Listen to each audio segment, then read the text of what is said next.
ಸೋಮನ್, ಇವ್ರಿಲ್ಲೇ ಇದ್ರೆ ನಾನು ನನ್ನ ಮಗಳನ್ನ ಮನೆ ಕರ್ಕೊಂಡು ಹೋಗ್ಬಿಡ್ತೀನಿ. ಹಾಗಾದ್ರೆ ನೀವಿಬ್ರು ಈಗಲೇ ಹೊರಟ್ಬಿಡಿ. ನೋಡು, ಏನು ತಗೋಬೇಡ, ಇವಾಗ್ಲೇ ಇಲ್ಲಿಂದ ಹೊರಡೋಣ. ಎಲ್ಲ ಹೆತ್ತೋರು ಸುಖವಾಗಿ ಹೆರಿಗೆ ಆಗ್ಲಿಂತ ಬಯಸ್ತಾರೆ. ಚಾಕೋಲ್ ಕುಯ್ಸೋದಿಕ್ಕೆ ಕರ್ಕೊಂಡೋಗ್ತೀರಾ? ನಾನ್ ಹೆರಿಗೆ ಮಾಡಿರೋ ಅಮ್ಮ ಮಗು ಯಾವತ್ತೂ ಸತ್ತಿಲ್ಲ. ಬಾ ಮಗಳೇ, ಮನೆಗೆ ಹೋಗೋಣ.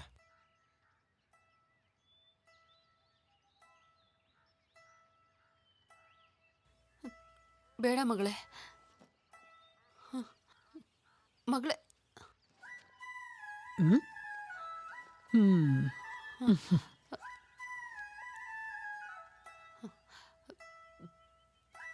ಬನ್ನಿ, ನಾವು ಹೋಗೋಣ.